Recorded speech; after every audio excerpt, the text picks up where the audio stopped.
The MAGA Party, a party about ideas, the Constitution, opportunity, liberty, term limits, the Second Amendment, and canceling the deep state, the federal bureaucracy. Way too much of it. There's some good people, but let's face it, it is way big and bloated, and all kinds of waste could be cut away. I think it's something that deserves serious consideration in this country. MAGA Party, let's give it a try. In the meantime, this is not over, as we have been telling you from the get-go, and sooner or later the mainstream media is going to realize that big things are happening in Georgia right now. Have you heard about this? They're finding ballots all over the place and more votes for Donald Trump in DeKalb County and Fulton County. Kayleigh McEnany reporting that new votes are being found in Fayette County and Walton County. It was so close they were in Georgia. This thing could turn. This thing could turn. They are concerned about how this count is being handled, but I just love that it's going forward, that there's activity, okay? This is not done. And let's hear it for the Trump legal team, by the way. Yes, they're getting criticized by the Democrats, by the mainstream media. That's what they do. They never give the Republican legal eagles a break. They never do. They never do. They're always criticized. They're never good enough. They're never smart enough. These are some of the best lawyers in the country, particularly Giuliani, Tonsig. They've been around for a long time, Sidney Powell. But when it comes to lawyers on their side, ooh, they swoon. Remember this guy? Why would you be qualified to be president? Well, I think I'd be qualified because I have three things that this president lacks, Jim: brains, heart, and courage. Why would you be? His brains, heart, and courage right now are in federal lockup. That guy was on CNN. Basically, he worked there. Basically, he was like an anchor permanently, and now he's in jail, and they barely acknowledged it. He just kind of went away as he waged a 2-year campaign against our president.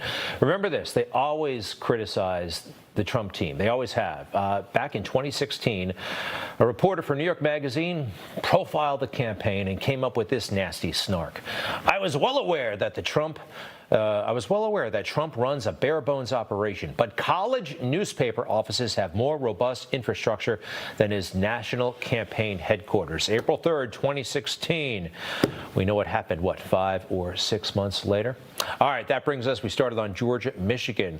A lot of movement in Michigan, legal challenges, and you heard about the chaos last night concerning, I think it's Wayne County that encompasses Detroit. This Democratic canvasser had a nervous breakdown when the Republicans were raising just legitimate issues about, hey, do we have more votes than voters? Is this all on the up and up? Watch the reaction. When you try to sleep tonight, that millions of people around the world now on Twitter know the name Monica Palmer and William Hartman as two people completely racist and without an understanding of what integrity means or a shred of human decency. The law isn't on your side, history won't be on your side, your conscience will not be on your side, and Lord knows, when you go to meet your maker, your soul is going to be very, very warm. Where do we start? How about his orange shirt? All right, no. This is Trump derangement syndrome. And the people he was talking about, they were just trying to do the right thing. But this is happening more and more on the left. There's nervousness out there that Trump forces are making progress. And there were serious anomalies, regularities, and probably fraud in this election. And that brings me to the mainstream media once again, and a new name for CNN, the Conspiracy News Network. You know, they're busy calling us right-wing conspiracy theorists, but, you know, questions about Domain, that voting systems company, the left-wing media had serious concerns about them just last month. But now that they think Trump is lost, all those concerns are being whitewashed. But they're still there. The Conspiracy News Network, I think it totally fits, especially after they wasted the time of their own network and the country over that phony Russia investigation. We're also following breaking news on the Russia investigation. The New York Times is reporting a presidential lawyer floated the idea of pardoning Michael Flynn and Paul Manafort last year as the special counsel was closing in on those high-level former Trump campaign aides. Wow, wow, did you hear the music? Did you hear the music? And the graphics? But listen closely. A White House lawyer may have floated an idea. Ooh, it was all nonsense. You know, I knew it was nonsense from the very, very beginning. You know, the White House, not the White House, the Trump Tower meeting that happened between Don Jr. and Jared and that Russian lawyer, I knew it was all phony because I actually know the guy personally who set it up. His name is Rob Goldstone. I think we might have his picture. Yeah, this guy. He's a PR dude here in New York. I had a morning show and he was always calling up like, hey, I could get you Justin Bieber on the show. He's from Britain, I think. But first, you got to have this guy I've never heard of from Kazakhstan on the show. He was always making promises. Very nice guy. That's what PR people do. When I heard the phone call came from him, hey, this person wants to talk to your campaign, may have some dirt on Hillary, I knew the whole thing was a sham. Too bad Robert Mueller didn't call me. Okay, what else? So here's the mainstream media strategy right now. They just want to repeat over and over again, President-elect Biden. Just say that enough, and they think it's going to seep into the public consciousness. And also say that there's no evidence of voter fraud. A combination thereof, they think, will convince the public.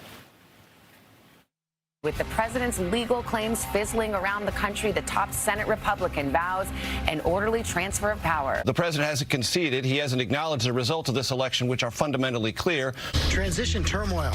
President-elect Joe Biden says President Trump's refusal to allow the transition to begin could cost lives. Joe Biden is the president-elect. Donald Trump's baseless claims of voter fraud without any evidence. President-elect Joe Biden continues to work toward a transition.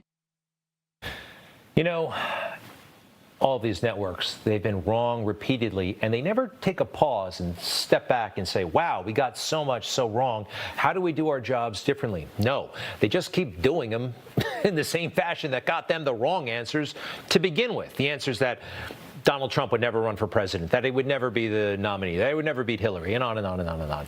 That's how they roll. Again, their strategy, just say President-elect Biden enough, and the public, it will stick. Just say voter fraud, no evidence, and ultimately it will stick. That's why we have to consciously resist that. If you just walk around on your own, you're going to hear this stuff. You have to make a deliberate effort, though, to engage conservative media, to find Rush on the radio, to find us. I think we're on channel 222 now. But a lot of you are finding us, and we thank you for that.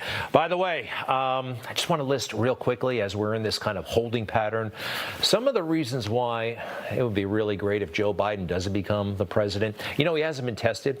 He's been protected. He's been protected by the mainstream media. You're supposed to be tested during a presidential contest. He wasn't. Oh, and by the way, you know who would be a real handful if she ever got to the White House? Dr. Jill Biden. It is an honor to get to join you all with Dr. Jill Biden. What an honor I have tonight in introducing Dr. Jill Biden. So please join me in welcoming the Second Lady, Dr. Jill Biden. Please help me welcome the next First Lady of the United States, Dr. Jill Biden. Thank you. Okay, so her people, her team, they insist you must call Jill Biden Dr. Jill Biden, even though she's not really a doctor. She's not. She went to like night school to get some sort of advanced degree. She's a teacher, middle school teacher. Look, it's not just me. I'm not being mean. This is from the LA Times. When she got her PhD in 2009 or so, this is Amy Sullivan they talked to, LA Times from Time Magazine. Ordinarily, when someone goes by doctor and they are a PhD, not an MD, it's considered obnoxious to call yourself or be called a doctor.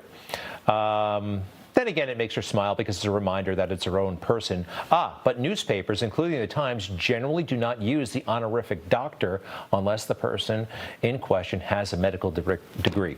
I find it a little pompous, sorry. What else? Yeah, the Bidens, they do have a habit of lying, and they also get away with it. They're never, ever, ever called out on it. Joe Biden's campaign, the essence of his campaign, based on a lie. Charlottesville, remember what happened there back in 2017? The president's comments have always been misreported deliberately by the mainstream media. Here's what he said in the aftermath. But you also had people that were very fine people on both sides. And you had people, and I'm not talking about the neo-Nazis and the white nationalists, because they should be condemned totally.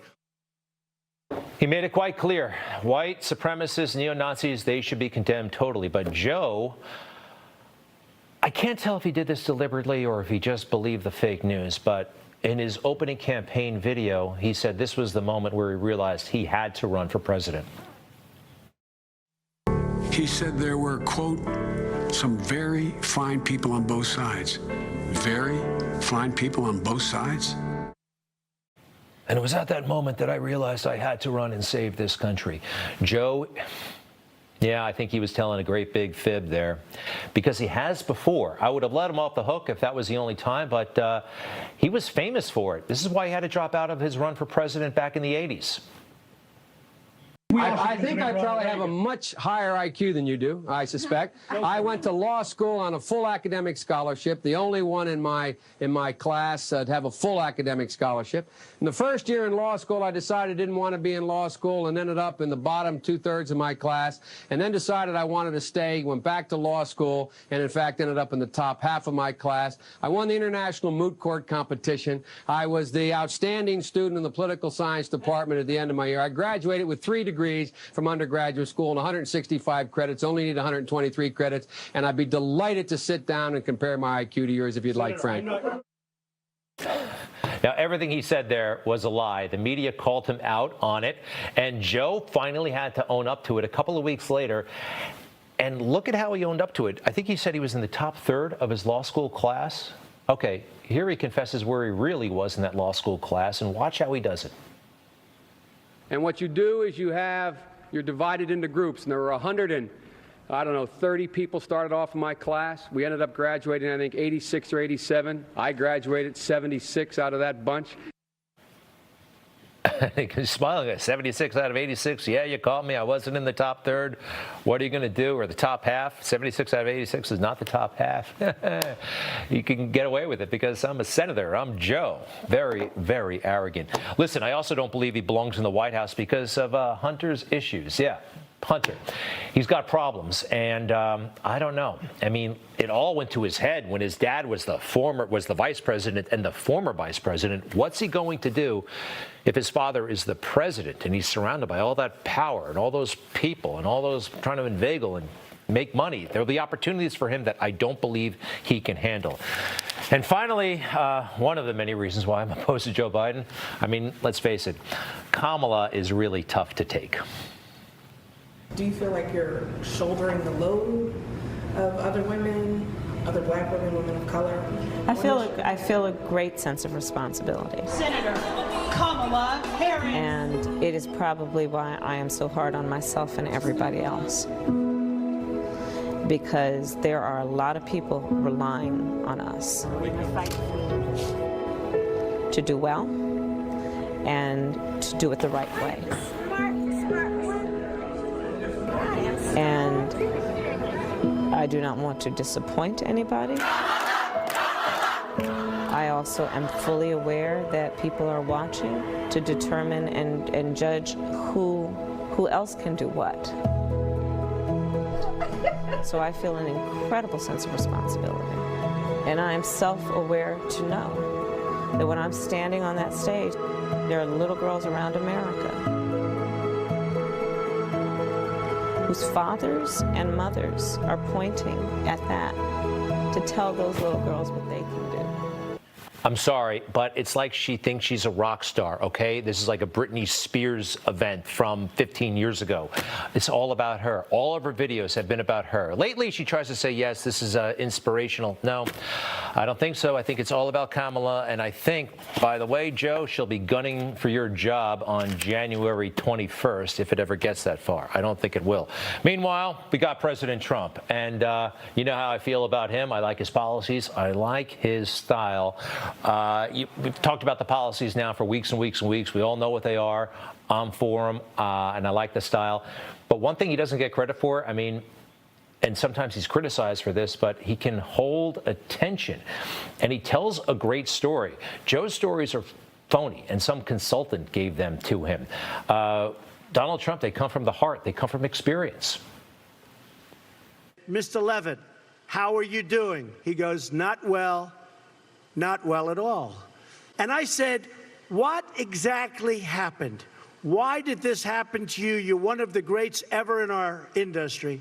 And he said, Donald, I lost my momentum.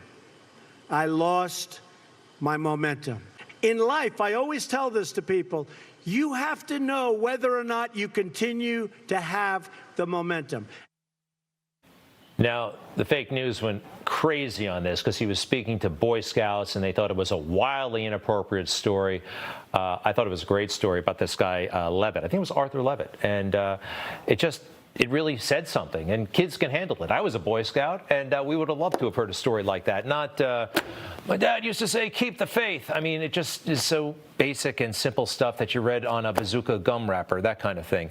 I also want to say this finally. Donald Trump never got and does not get enough credit for the way he has handled foreign policy and his personal diplomacy. Now, this picture I find very interesting. I see this as the man in charge of the room. Some people thought that, oh, look at our selfish president with his hands folded. You know who told me that Donald Trump actually is a master in this kind of personal diplomacy? Henry Kissinger. He told me that himself. You know, New York is, well, there are some drawbacks living here, but it's also a great place because you meet all kinds of people. And I met Henry Kissinger, and Henry was quite open about Donald Trump's talent. He met him, I don't think for the first time, but he definitely consulted him back in 2016. And he told me, he said something like, Greg, you don't understand. This man is like de Gaulle. He has it. He walks into a room and he can command the room. He dominates. And that is what you need, complete domination. He said something along those lines. And having been in the room with the president, I know what he's talking about. It's almost like he's bigger than the presidency. You just watched Newsmax TV, America's fastest growing cable news channel, now in more than 70 million homes. You can get Newsmax TV on your cable system or check your cable guide. And if your system doesn't carry Newsmax, call them, tell them you want Newsmax TV, because we're real news for real people.